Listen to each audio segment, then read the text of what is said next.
Michelle Collins.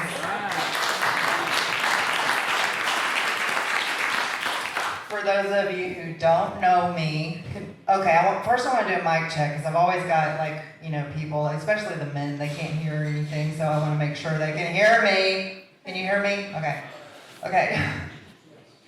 I'm Michelle Collins, and I just changed my career, for those of you who don't know, because I'm risky at 50. And I changed from a sales corporate high-paying job to be a comedian. Because I'm risky at 50. And screw the retirement fund and the health benefits. Because, no. Because I want to die loving what I do. And I love making fun of all my ex-boyfriends on a stage. You just thought we broke up. It's not over when your ex-girlfriend becomes a comedian. Yeah. Okay, so it's an interesting story how I got into comedy. Duh, that's why you're here, right? And you probably want to hear it. Once upon a time, in a land far, far away, Houston, Texas, because everything's far with traffic. I just broke up with my last asshole, and okay, y'all got to bring up the laughter from the beginning. Up here, if you're gonna sit up here, you have to laugh, okay? Because I'm videoing this, and it's important. It's going on my website, so I'm holding you all responsible.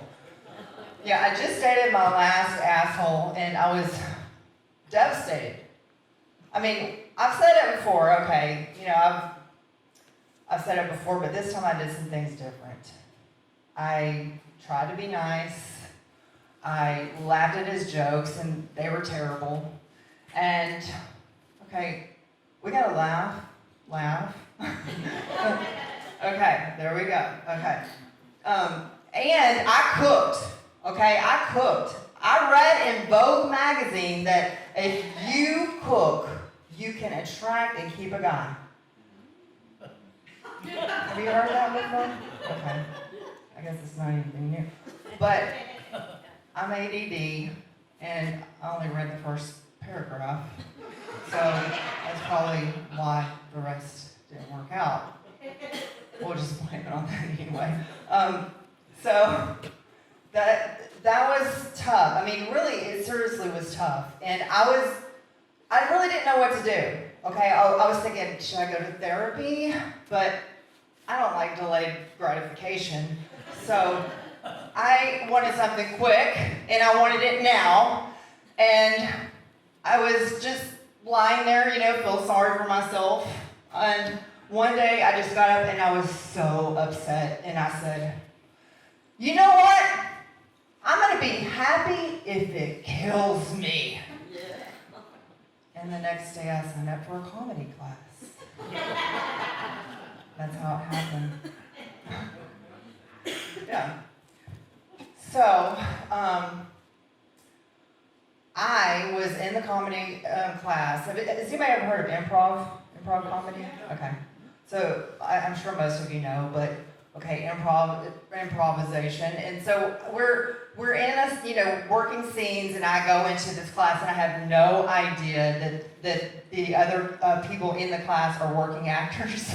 Okay, like I've never even taken an acting class, and they were a lot younger than me too, so I'm kind of glad I didn't know that. And we're working in scenes together. They're just saying something on the spot, and I'm responding. And I'm responding with my Jerry Springer dysfunctional moments, They're so young, they don't have any material, And I'm responding, and all of a sudden I'm like listening to myself, thinking, this is really funny. This is really funny. And it dawned on me at that moment that my entire life has been a joke.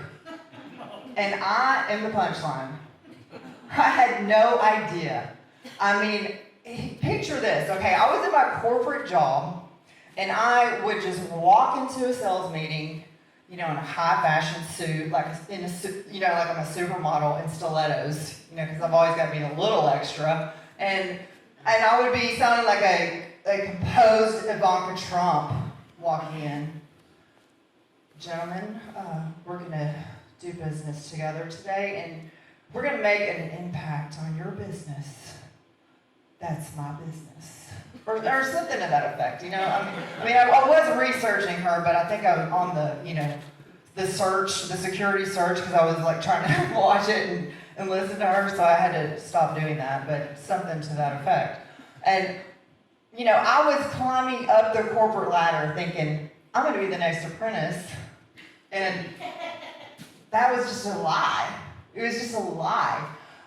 Because really what happened was, behind that high fashion suit was the identity that I was really hiding on a label inside the suit that said, hillbilly from Tennessee, high school dropout, teenage mom, alcoholic, widow. So my life was destined for comedy. So that's how I really got into it. I had no idea that my life could be funny. I mean, when you go through a lot of tragedy in life, it's hard to think that sometimes. But what I realized was it's my biggest asset now. And it was hard because I turned 50. Of course, you probably picked that up already, but just want to make sure you got that clear. And at 50, I realized I can't lie to myself anymore. And I can't lie to anyone else. Because my son is old enough to tell the truth now. And that sucks when that happens, doesn't it? When your kids get old enough to tell on you. You don't have a choice. And, it's not like I woke up and I wanted to be 50, wanted to be this. I mean, nobody thinks I want to wake up, and be 50 and this wrinkled old woman, that, I'm not saying old, but because I know people are going to say something to me later. But moody as hell, but self-assured, okay? Like, that's not what I was looking for at 50. And it just, things started like becoming apparent to me, like what was changing, okay? First of all, I don't know, like the women can probably, that's why, I was really gearing this towards women, but I love that you guys came. I mean, I love it. But like behind this face right now, like, is like 8 layers of like makeup, okay? And it's like my skin is so red now that I look like a burn victim, okay? Like, I'm going down in a blaze of glory! And I don't have a choice, I don't have a choice in the whole matter and everything that's going on. And then my skin is so dry, like I can't keep moisture on my skin, okay? I thought about going to Jiffy Lube and getting an oil change. And I was like, is this something that happens and nobody told me? But it is, it's so dry, it's completely dry. It's drier than Larry David's humor or whatever. But it's annoying, okay? And okay, I'm glad that I have all of you here because you can probably identify with this too, is my eyesight has been failing me. Yeah, really bad. The zoom out on my phone, like I couldn't zoom it out anymore. And I had to go to the eye doctor, and he diagnosed me with astigmatism in my eye, which I already have a lot of stigmas. Now I've got one in my eye. And within a year, I go back and I have astigmatism in the other eye. And does anybody know what astigmatism is? Okay, well, I don't really know, but I do have it. But it really does affect your vision. Like these lights right now are like, they're probably like magnitude, like magnified like 1,000 times for me because I have astigmatism. So what happens is your vision appears drunk. I'm not drunk, but my vision appears drunk. Explain that to an officer. Sir, officer, I promise it's my vision that's drunk. Not me. It's not me that's drunk. It's my vision. It's out of my line of vision. I promise. I'm innocent. Okay. Maybe not convincing, but especially if I'm gonna be that erratic, you know. Yeah, then, okay, I wear contacts now. Does anybody wear contacts? No? I'm the only one? Okay. Well, I just don't want to lose my glasses, so I wear contacts, and so when I first started contacts, so wearing contacts is like poking yourself in the eye every day, okay? It's just like you put the contact in your eye. It's like, you ever done that, Ro? Like, put your finger next to your eye, just for the hell of it? You just try it? Okay. Well, that's what it's like. And it's like I would put the contact on the end of my finger, and then my eye would get scared that my eye was poking it, and then it would just roll down my face, and then it would go onto the medicine cabinet, and it was like Miley Cyrus, twerking down the medicine cabinet, and I was like, oh my God, I didn't know this was so dramatic. And then, so 50 is the new, what the hell is happening here? Like, I don't know what it would be called, but it's tough, okay? It's not easy. Jeff, you're gonna have to move, because you're really disrupting me right now. If you are gonna have emotion, then go take a nap or something. Okay, I get to heckle people because I'm up here, so that's awesome.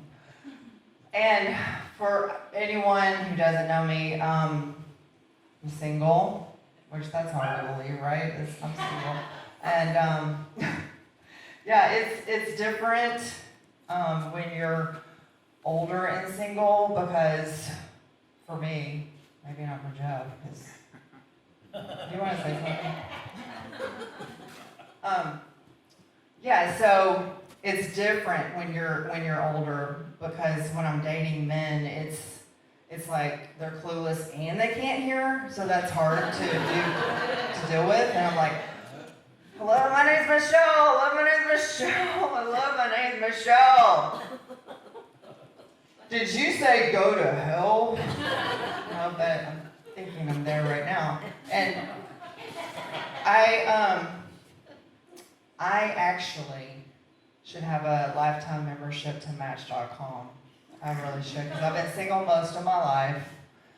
And I'm not bragging, but I was one of the first members of Match.com. Yeah, I didn't get a certificate or anything, but the way that I know was when I went to sign up, I had to wait for an AOL disc to come in the mail. Yeah, and then put it in the disk drive. That has nothing to do with the car, Jeff. Okay, so don't get excited.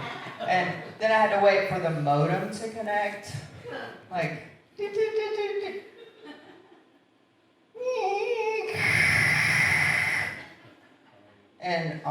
and then I go to sign up for AOL, put all my information in, all those boxes.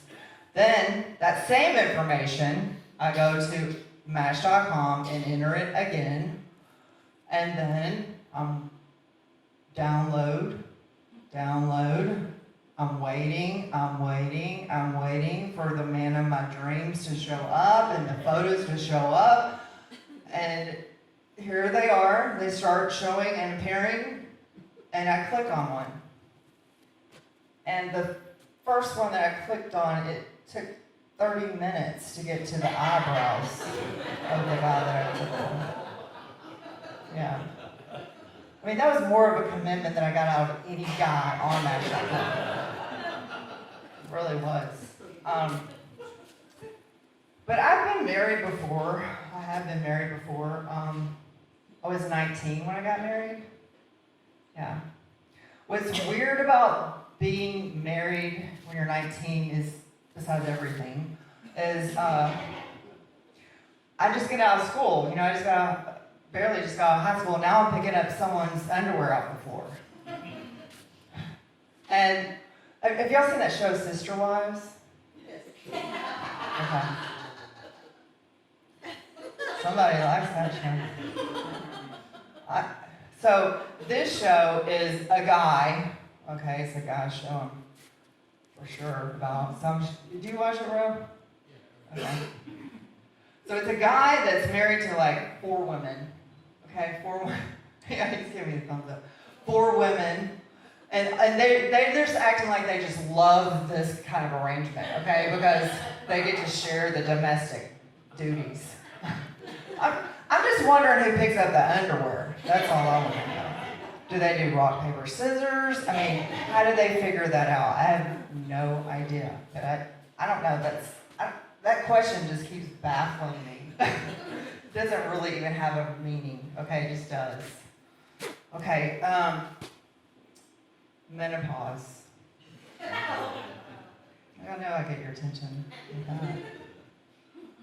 Yeah, the dirty word no one says anymore. Remember, Suzanne Summers was the last one that said it. And we don't have anybody doing it anymore. I'm not volunteering, but so I didn't know anything about it because, nobody talks about it. And so apparently, and I'm not a physician, okay? I'm sure you probably knew that. It will be it's like 10 years, like that this goes on, 10 years, okay? Plus or minus, depending on the woman, on either side. You can be on either side. I think why we don't talk about it is because we wouldn't have men around us at all, if they knew. So how I really first found out about it is I was 37 years old, 37. And I go to sleep, and I wake up, and I'm completely drenched from head to toe. That was my first time. And I'm looking, and I'm trying to figure out what happened. Did I pee on my entire body? Is that possible to do? I'm just trying to figure this out. And then when I realized, and somebody told me it was night sweats, then I was excited. I thought I found a new exercise where I don't actually have to exercise. And, the cardio, and it could burn up some calories.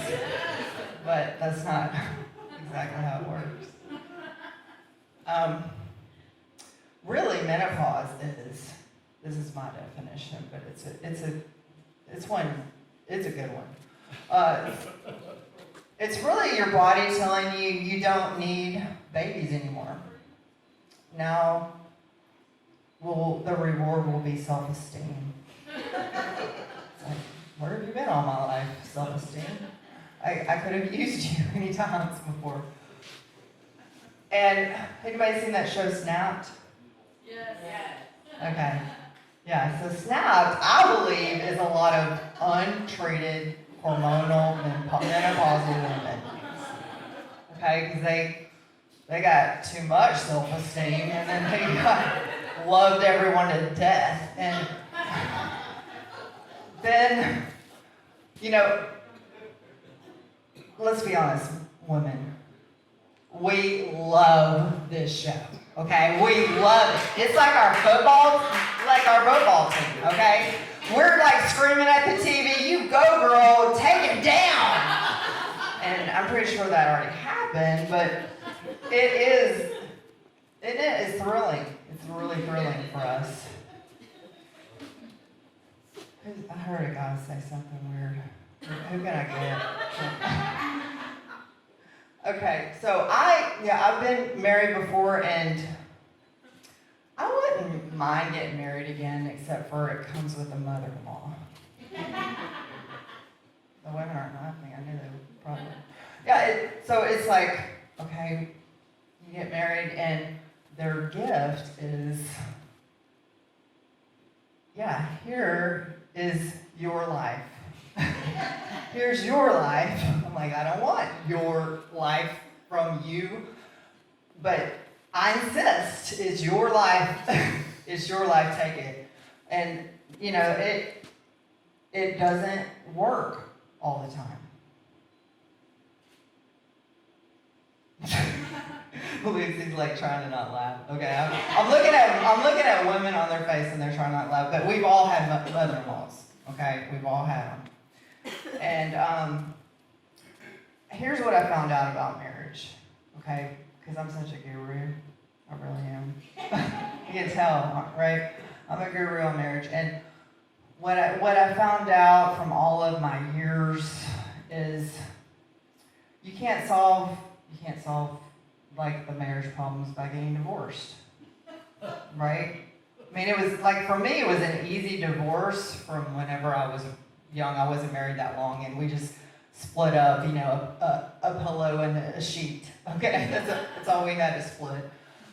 But I don't understand why people want to just keep getting married do you really need a whole set of steak knives, another set of china, and another mother-in-law? I mean, that should come with the marriage certificate. So, like a wedding cake. No, okay. How are you doing, Joe? Good. Hanging in? Okay, just making sure. Okay, so women empowerment. Women empowerment! I knew that was coming. We're doing good, okay? Things are changing. How do y'all feel about it, women empowerment? Feel good? Okay. I think it's good that, a lot of women are getting like promotions and they're getting CEO jobs and, I'm seeing a lot of things happen, but I think it's the one-on-one. Like, you ladies are awesome, okay? Not because you came here. I'm not saying that to piss off, but you ladies are here, so this joke isn't for you, but I just need to get it on video, okay? So y'all can laugh at it anyway. So women, the one-on-one thing, like, we need to work on.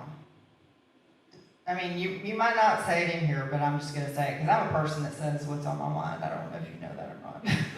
And we need to work on it. I was at this party the other day, and because that's what we do. We're women. We throw parties, and we throw.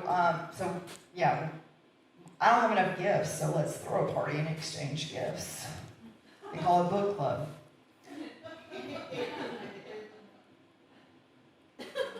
I'm gonna keep smiling until y'all laugh. Okay. So maybe not today, but you can still get this joke. You want to come up here and help me with it? Okay.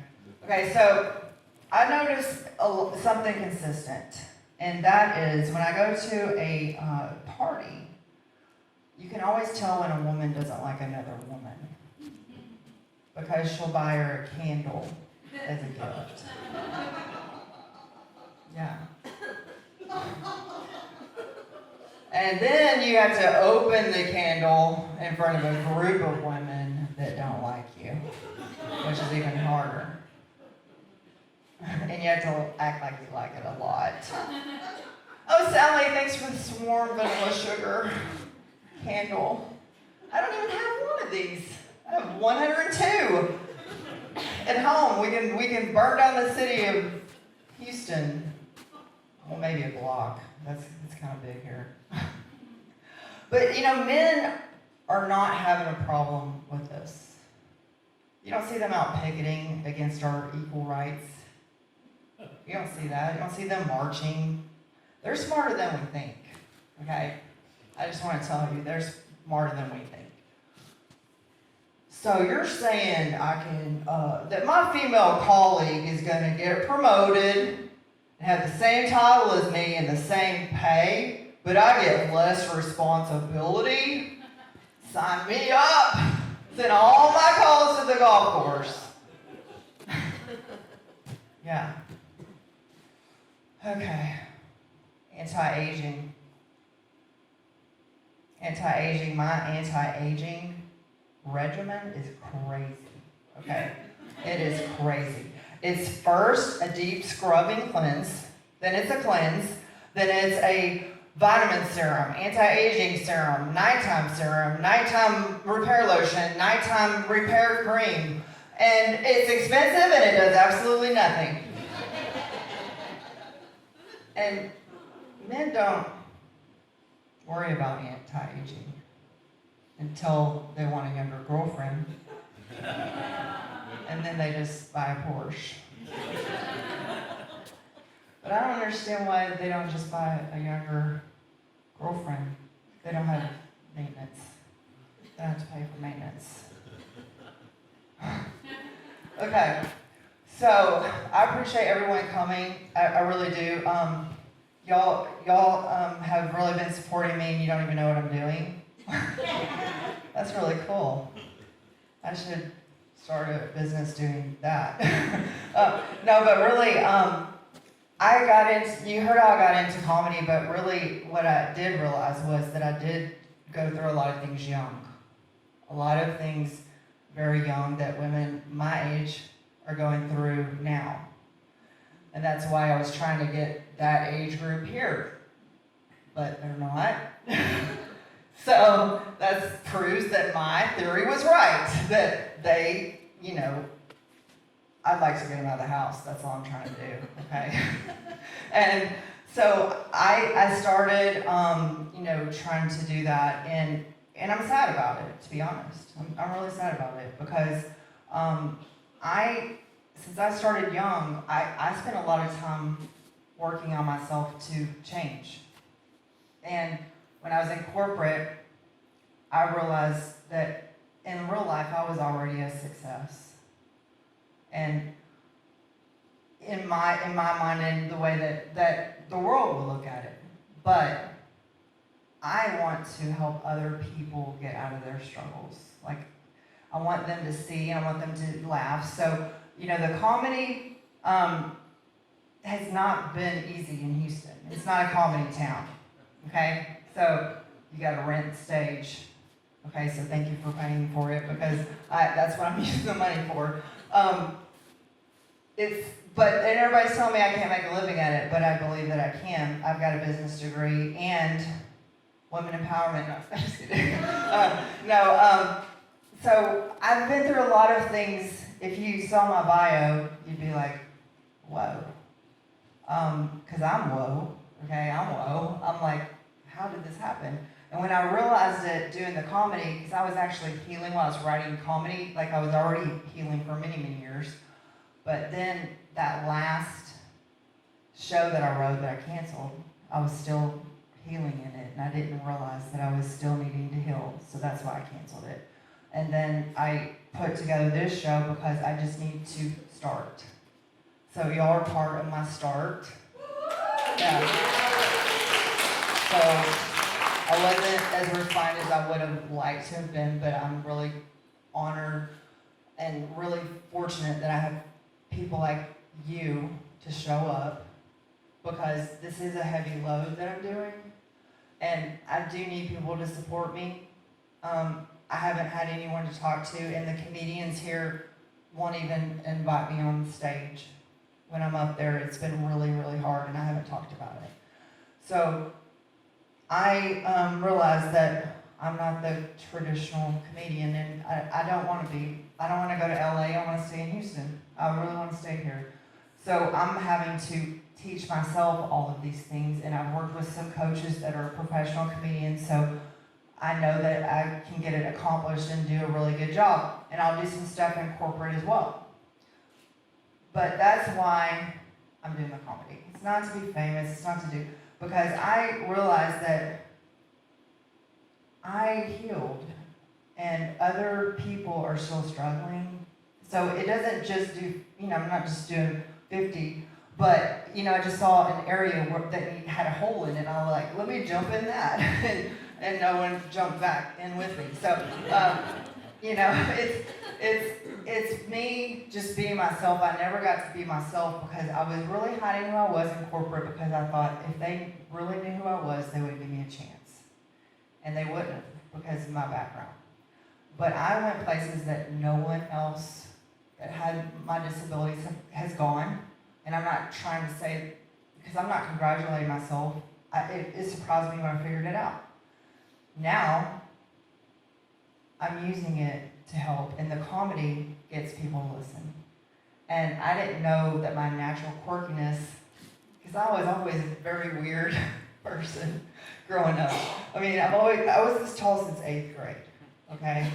So I was always bullied, and then everybody sees me now and they're like, well, you're just a normal person, but the outside didn't ever match up. And I struggled for many, I struggled my whole life until now. And I'm happy. I'm really happy, and I want to help other people see that they can get through anything. And here's the thing, the labels that I had, those labels, they don't go to the grave with you, okay? They don't go to the grave with you, so why do we carry them? You know, why do we carry any label? That's why I was, saying that in the very beginning. And I believe that risky at 50, the way that I'm really doing it and saying it, is you don't have to be 50 to be risky and just be who you are. Because it's so much better to be who you are than to be hiding behind a label. And so I believe that it's really a state of mind. So you all here tonight can be risky at 50. Thank you.